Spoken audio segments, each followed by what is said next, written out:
Hello aspirants, welcome back to our YouTube channel E Takshashila classes. तो जैसा कि आज से 2 दिन बाद हमारा एफकेट का एग्जाम है वो स्टार्ट होने वाला है। 9th, 10th and 11th of अगस्त को टोटल 6 शिफ्टों में हमारा एग्जाम होने वाला है।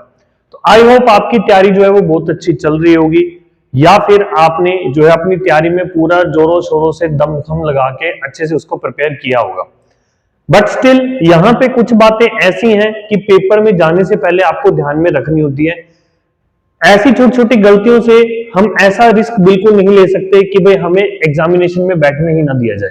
तो इसीलिए पेपर जो हमारा एडमिट कार्ड आता है वहां पे इंस्ट्रक्शंस को दिया होता है, उन इंस्ट्रक्शंस को बड़े ही ध्यान से और अच्छे से हमें पढ़ना होता है। तो आज मैं यही बताने वाला हूं कि पेपर में इंस्ट्रक्शंस क्या क्या है, किन बातों का हमें ध्यान रखना है, और जब पेपर देने जाएंगे तो वहां पे किन बातों का ध्यान रखना है। तो सबसे पहले हमें बोला गया कि जो हमारा एडमिट कार्ड होगा ना, this admit card is not transferable to other person, किसी भी दूसरे पर्सन को ट्रांसफर नहीं करना। Candidate must not mutilate admit card और change any entry therefor. Impressions is a legally punishable offense. Legal action will be taken if candidate is found with a fake or doctored admit card.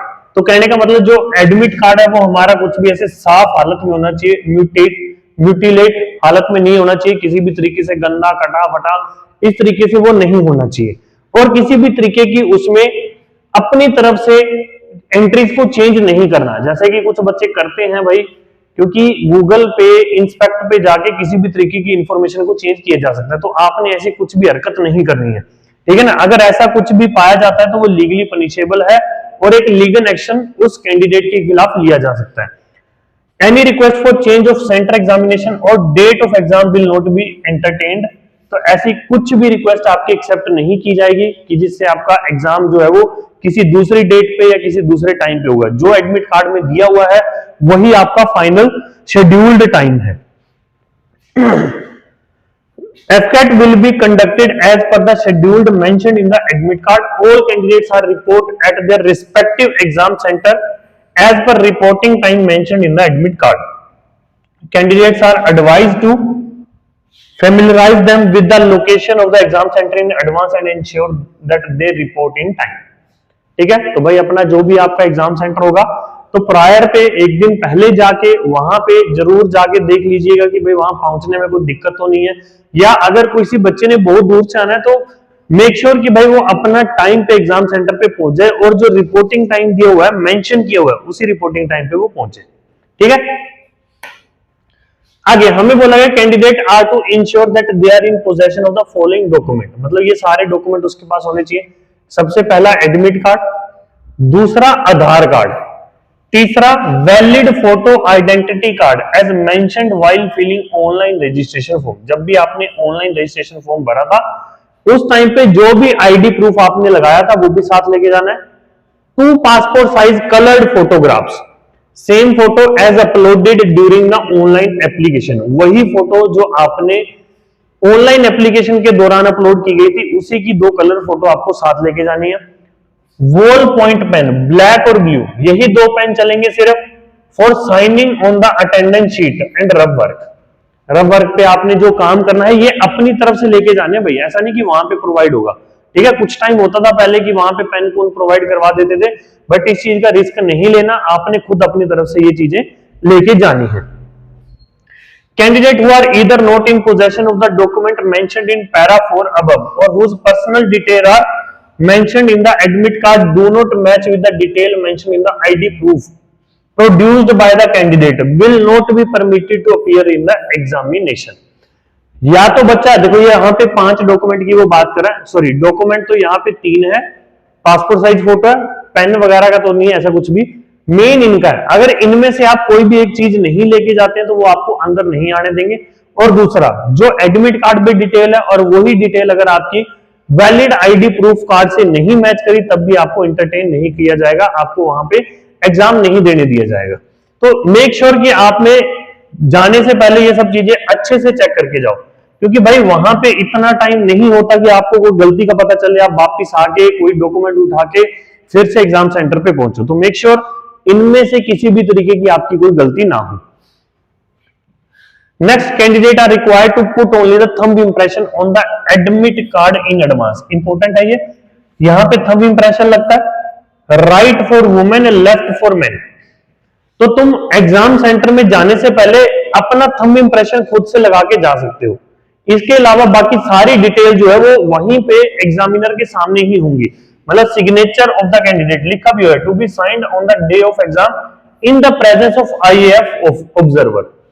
तो उस observer के सामने ही आपने ये signature करनी है, ठीक है। Signature on the admit card are to be endorsed in front of the invigilators. तो आप यहां पे थंब इंप्रेशन अपनी तरफ से पहले लगा के जा सकते हैं, बट सिग्नेचर आपके वहीं पे होंगे। तो मेक श्योर कि भाई आप ऐसी छोटी छोटी गलतियां ना करें, ठीक है। और यहाँ पे जितनी भी चीजें है ना, ये सारी आपने अपनी जिम्मेवारी पे भी करना है कि भाई stamp and signature of the exam centre, stamp and signature of the IAF observer, admit card पे ये सब चीजें होनी चाहिए। क्योंकि जब आपका एफकेट का पेपर क्लियर हो जाता है तो एसएसबी में जाने के लिए आपको एडमिट कार्ड की जरूरत पड़ती है। तो एडमिट कार्ड बहुत इंपॉर्टेंट हो जाता है। ऐसा नहीं है कि भाई आपने पेपर दिया और एडमिट कार्ड को फेंक दिया, नो। रिपोर्टिंग फॉर्मेलिटीज, ये कुछ फॉर्मेलिटीज के बारे में बताया गया। Frisking, verification process, digital capturing of biometric, photograph, obtaining signature, collecting coloured photo, ये सब चीजें होंगी वहां पे। तो इन सब चीजों के लिए आप लोगों ने भी पूरा कोऑपरेट करना है उनके साथ। In the event of any candidate found to be reporting any unfair means during the exam, indulging in any other act of indiscipline like causing disturbance, rumor, sabotage,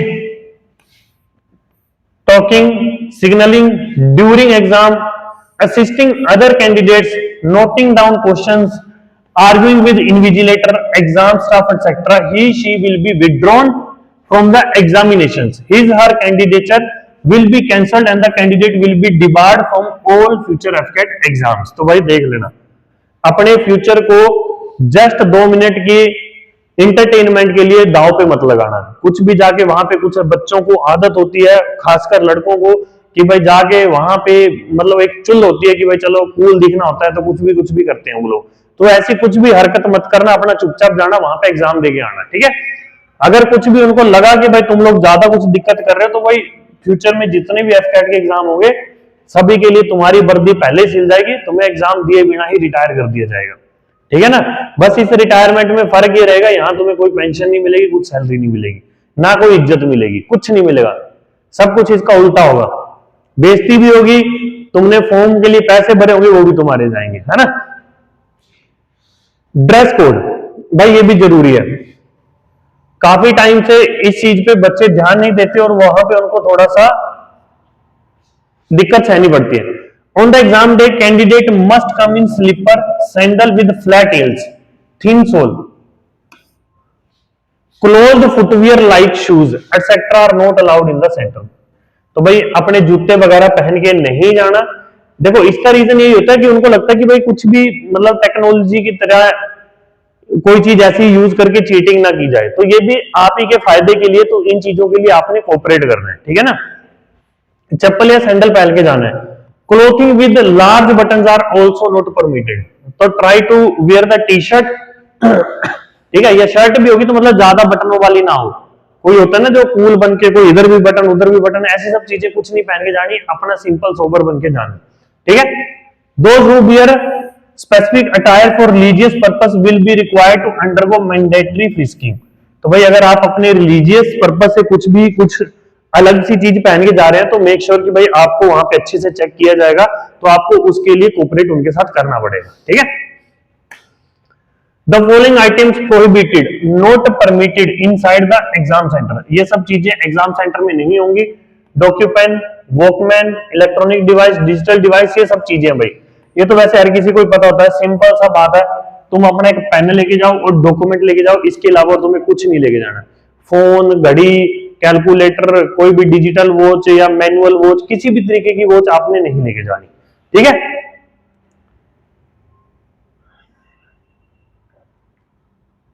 तो भाई अगर ऐसा कुछ भी पाया जाता है तो वो attempt to use unfair means में आ जाएगा और आपको डिवाइड कर दिया जाएगा। फॉलोइंग पर्सनल आइटम, ये पर्सनल आइटम भी आपको नहीं लेके जानी है। Wrist watch, wrist band, bracelet, geometry box, clipboard, purse, wallet, ornament, scarf, goggles, jacket, eatable, headgear, slide rule, handbag, pencil box. भाई अगर आप में से कोई बच्चा बहुत दूर से भी आ रहा है तो मेक श्योर आपके पॉकेट में बस थोड़े बहुत पैसे हो, ताकि आपको चोरी होने का डर ना हो कि कल को अगर बाहर एग्जाम सेंटर के बाहर से कुछ आपका चोरी भी होता तो आप घर जाने लायक हो जाओ, है ना। अदरवाइज कोई भी चीज आपको वहां पे जो है वो अपने ही रिस्क पे लेके जानी है। एग्जाम सेंटर के अंदर वो लेके नहीं जाने देंगे। एग्जाम सेंटर के अंदर आप ये है कि थोड़ा बहुत अपने पैसे जेब में रखो, और वो भी नोट, सिक्के मत रखना, सिक्कों से भी वो उनको दिक्कत होगी, ठीक है।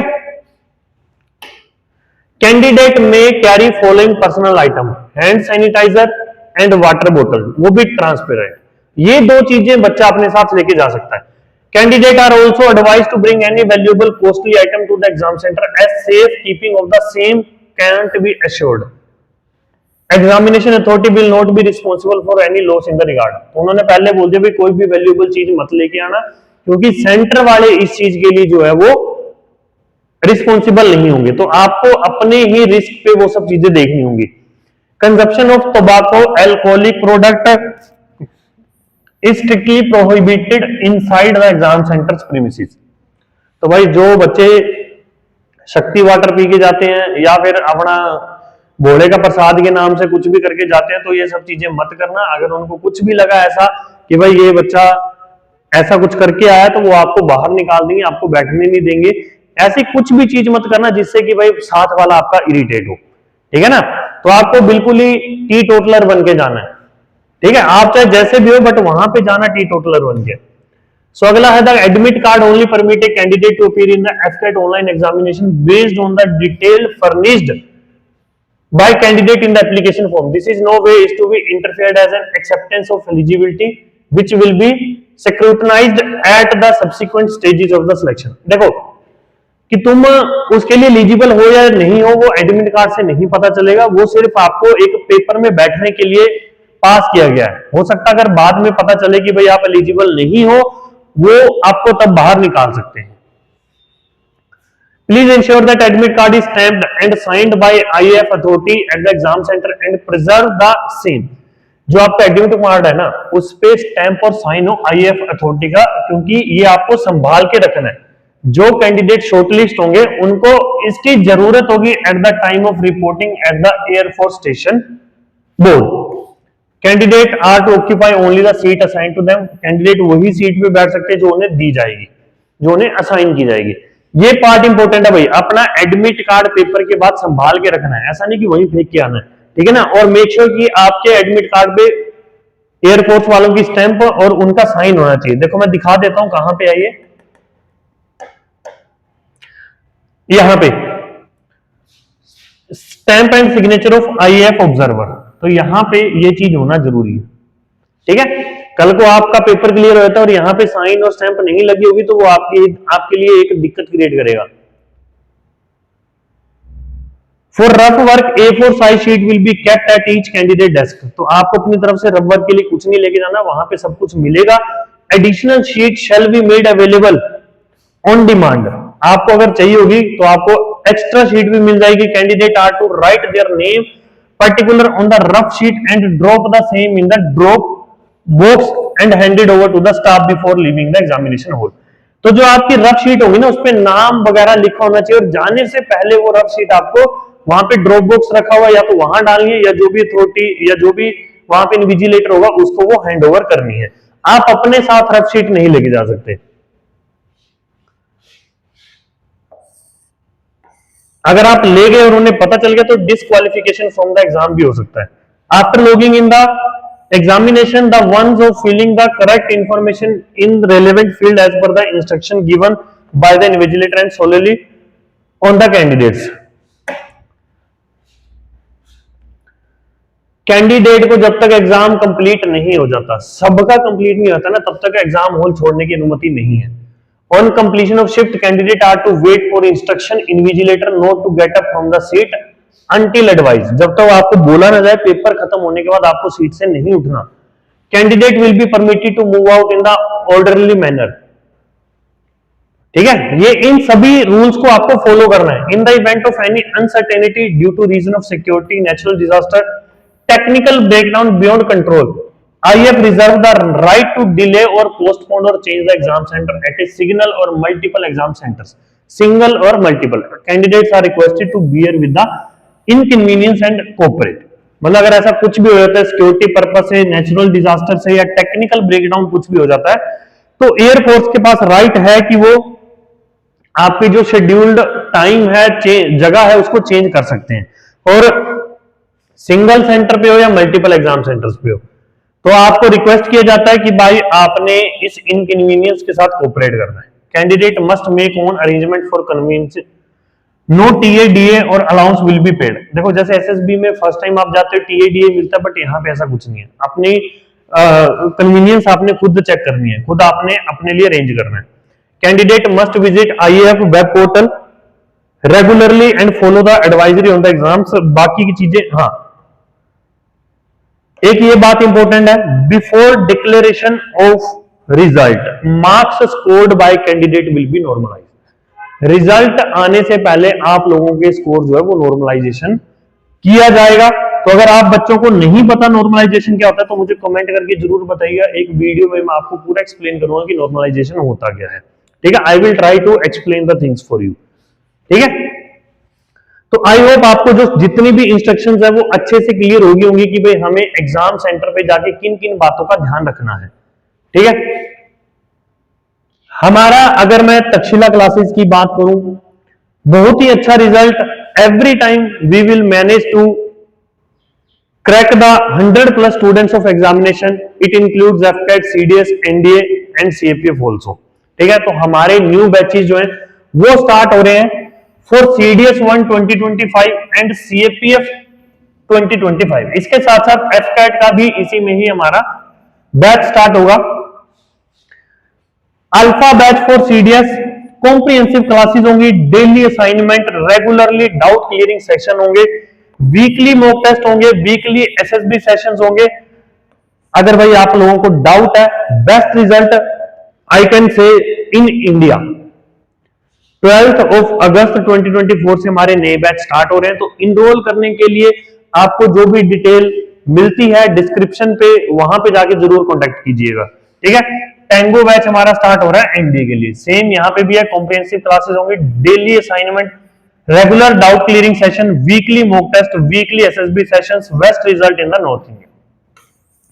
12 अगस्त से आने वाले अगले एग्जामिनेशंस के लिए हमारे बैचेस स्टार्ट हो रहे हैं। तो इनके साथ में से कोई भी बच्चा अगर ज्वाइन करना चाहता हो तो गिवन डिटेल्स पे कांटेक्ट कर सकता है। हमारा तक्षशिला क्लासेस सर्च करके गूगल पे आपको फोन नंबर वगैरह सारी डिटेल मिल जाएंगी।